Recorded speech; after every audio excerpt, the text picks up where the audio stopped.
Hello there, and welcome to part one of this two-parter for the episode Fruit of the Desert. Now we start off in Sudbury on a housing estate.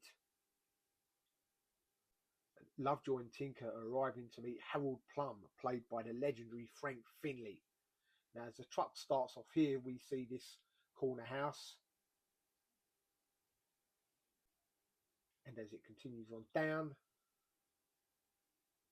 we see this house behind it with the interesting style window in the middle. And it finishes off here at the house where Harold Plum is house sitting. They did film the internals here as well.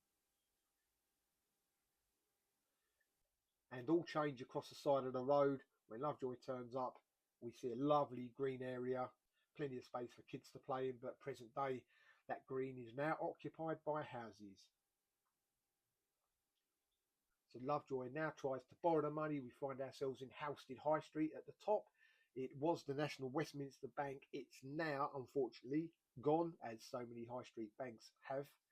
And it's now funeral directors, but bizarrely, there's now a cash point next to it when there wasn't before. When we get a close-up of Lovejoy coming down the steps. Then way down the bottom of the hill in Halstead, he tries his luck with a shop owner. We can see the awning here. That's on the left-hand side above the window. We don't see this bit of brickwork sticking out. The pillar on the corner is quite distinct. Then we get a view of another awning just around the side. Back to Sudbury, and this is the bridge where Lovejoy and Charlotte have a heart-to-heart. Well, it starts off as a heart-to-heart and then ends with a rollicking.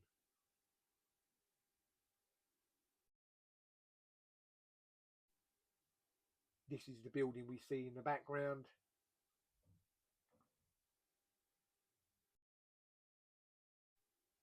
So they're facing this way. Very quickly we see the white section of a building. Blink and you miss it.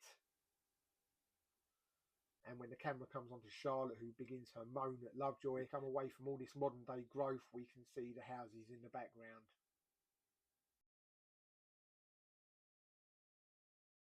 And we get this view when they head off to Charlotte's car and she's telling him there'll be very little people turn up to his funeral. Every time I'm at Halstead, I do like to pay a visit to the Antique Centre.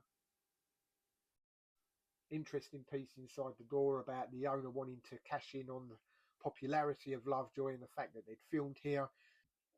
Not sure how old the clipping is, but unfortunately it doesn't look like it came to fruition, but there is still time, of course.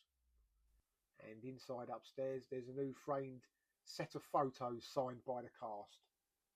It's a very good episode. Some jolly orchestral music plays throughout. The interesting thing about this episode, compared to all the others, is that in the past, when Lovejoy's been shafted, he's always got his revenge. But in this case, Harold Plum gets away scot-free, even though it turns out okay for Lovejoy in the end. So I'll head into London to cover part two, which will consist of John Hill's flat, Vicky's flat, the baths and the car showroom, and a few other locations. Thanks for joining me.